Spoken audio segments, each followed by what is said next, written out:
যে কারাগার থেকে বাসায় থাকতে দিচ্ছে, চিকিৎসা করতেছি, এটাই কি বেশি না? আপনাকে যদি কেউ হত্যা করার চেষ্টা করতো, আপনি কি তাকে গলায় ফুলের মালা দিয়ে নিয়ে আসতেন? বলেন আমাকে। বা আপনার পরিবারকে কেউ যদি হত্যা করতো, আর সেই হত্যাকারীকে যদি কেউ বিচার না করে পুরস্কৃত করে বিভিন্ন দূতাবাসে চাকরি দিত, তাদের জন্য আপনি কি করতেন?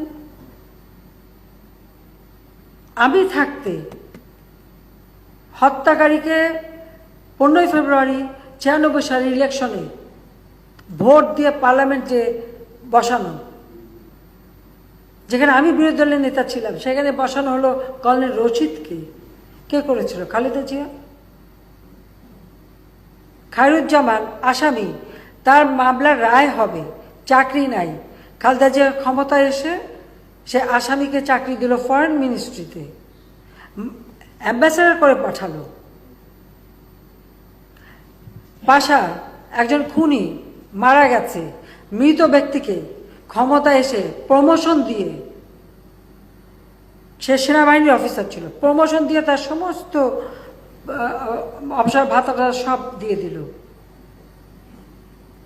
আর আমার গ্রেনেড হামলা পরে বলে দিল কি, আমি ভ্যানিটি ব্যাগে করে গ্রেনেড নিয়ে নিজে আত্মহত্যা করতে নিজেকে মেরেছিলাম।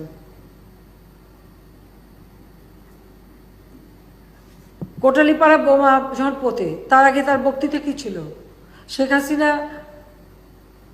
বিরোধী প্রধানমন্ত্রী তো দূরের কথা, কোনোদিন বিরোধী দলের নেতাও হতে পারবে না, সেই কথাই বলেছিল। ভেবেছিল তো মরেই তো যাবো, রাখে আল্লাহ মারে কে, আর মারে আল্লাহ রাখে কে? এখন আমার বেলায় সেটা হচ্ছে যে রাখে আল্লাহ মারে কে।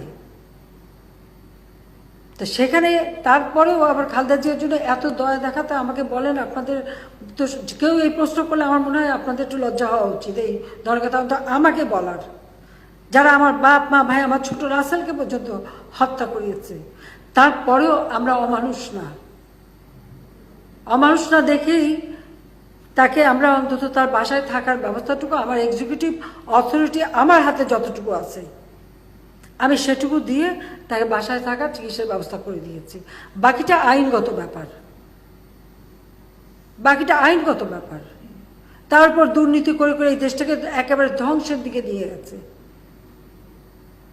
ট্রেন হামলার পরে আমরা এতজন আহত, আমাদের 22 জন মানুষ মারা গেছে, একদিন পার্লামেন্টে সেটার উপরে আলোচনা করতে দেয়নি। আমরা এই বিষয়টা নিয়ে আলোচনা করতে পারিনি।